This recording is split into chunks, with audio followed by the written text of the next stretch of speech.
અમેરિકાના ઇલિનોય સ્ટેટમાંથી આપણા ગુજરાતીઓ માટે એક અત્યંત ચોંકાવનારો અને આઘાતજનક સાથે ભારે ચિંતાજનક કિસ્સો સામે આવ્યો છે, જેણે ત્યાંની સ્થાનિક પોલીસ સહિત સમગ્ર ભારતીય સમાજને ભારે ચિંતામાં મૂકી દીધો છે. અમેરિકાના ઇલિનોય સ્ટેટમાં આવેલા માઉન્ટ પ્રોસ્પેક્ટ વિસ્તારમાં રહેતા એક 27 વર્ષીય ગુજરાતી યુવકે 23મી મેના શનિવારે મોડી રાત્રે નશાની હાલતમાં બેફામ વાહન ચલાવીને એક ભયાનક માર્ગ અકસ્માત સર્જ્યો હતો. આ રોડ દુર્ઘટના એટલી બધી ગંભીર અને પ્રચંડ હતી કે તેને કારણે નાઇલ્સ સિટીનો એક મુખ્ય અને વ્યસ્ત હાઈવે કલાકો સુધી સંપૂર્ણપણે બંધ કરવો પડ્યો હતો અને આસપાસના સેંકડો નિર્દોષ રહેવાસીઓએ કાળી રાત્રે કલાકો સુધી ભયાનક અંધારપટનો સામનો કરવો પડ્યો હતો. નાઇલ્સ પોલીસ વિભાગના ડેપ્યુટી ચીફ ટોમ ફ્રાગાસીના જણાવ્યા મુજબ ધરપકડ કરાયેલા આરોપી ગુજરાતી યુવકની સત્તાવાર ઓળખ મિથિલ કુમાર પટેલ તરીકે થઈ છે, જેની ઉંમર 27 વર્ષની છે અને તે માઉન્ટ પ્રોસ્પેક્ટના ફોરેસ્ટેવ કોવ સર્કલના 1700 બ્લોકનો રહેવાસી હોવાનું સામે આવ્યું છે. પોલીસ દ્વારા આ બે જવાબદાર કૃત્ય બદલ તેની સામે ડ્રાઇવિંગ અંડર ધ ઇન્ફ્લુઅન્સ એટલે કે દારૂના નશામાં વાહન ચલાવવાના 2 કડક કાઉન્ટ, વાહનની અંદર ગેરકાયદેસર રીતે દારૂની હેરાફેરી કરવી અને ટ્રાફિકના નિયમો તોડીને ખોટી લેનનો ઉપયોગ કરવા બદલ સત્તાવાર રીતે ગુનો નોંધી કાયદેસરની આક્રમક કાર્યવાહી કરવામાં આવી છે.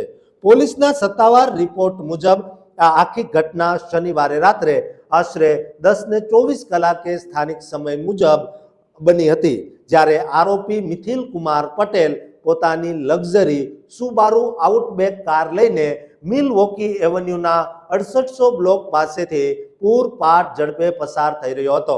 વ્હાઇટ ઈગલ સાઇટ નજીક પહોંચતા જ અતિશય નશામાં ચૂર હોવાના કારણે તેણે સ્પીડમાં જતી કાર પરનો પોતાનો સંપૂર્ણ કાબુ ગુમાવ્યો હતો અને અનિયંત્રિત બનેલી કાર રોડ પરથી નીચે ઉતરી ગઈ હતી અને ત્યાં બાજુમાં આવેલા કોમ એડ કંપનીના એક મોટા વીજ પોલ સાથે બહુ જ ભયાનક અવાજ સાથે ધડાકાભેર અથડાઈ હતી અને કાર પલટી ગઈ હતી.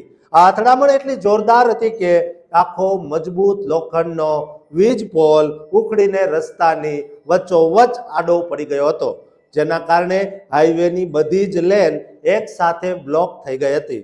આ ગંભીર અકસ્માત અને રસ્તા પર પડેલા વીજ પોલને કારણે આખા શહેરની ટ્રાફિક વ્યવસ્થા સંપૂર્ણપણે ખોરવાઈ ગઈ હતી. સત્તાવાળાઓએ તાત્કાલિક કડક પગલાં લઈને રાત્રે 10:30 થી 11:53 વાગ્યા સુધી હાર્ટ્સ રોડ અને ડેવોન એવન્યુ વચ્ચેનો આખો મિલવોકી એવન્યુ બંને તરફથી તમામ વાહનો માટે સંપૂર્ણપણે બંધ કરી દીધો હતો. ત્યારબાદ ક્રેન વડે પોલ હટાવી 3 લેન ફરીથી ખોલવામાં આવી હતી, પરંતુ કોમેડ કંપનીની ટેકનિકલ ટીમે વીજ પોલના સમારકામ માટે નોર્થ બાઉન્ડ તરફથી 1 લેન લાંબા સમય સુધી બંધ રાખવી પડી હતી. નાઇલ્સ ફાયર ડિપાર્ટમેન્ટના અધિકારીઓએ જણાવ્યું હતું કે અકસ્માત બાદ કાર બહુ જ ખરાબ રીતે પલટી ગઈ હોવા છતાં મિથિલ કુમાર પટેલ કોઈ મોટી શારીરિક ઈજા વિના ચમત્કારિક રીતે બચી ગયો હતો અને કોઈની મદદ વિના જાતે જ કારના કાચ તોડીને બહાર નીકળવામાં સફળ રહ્યો હતો.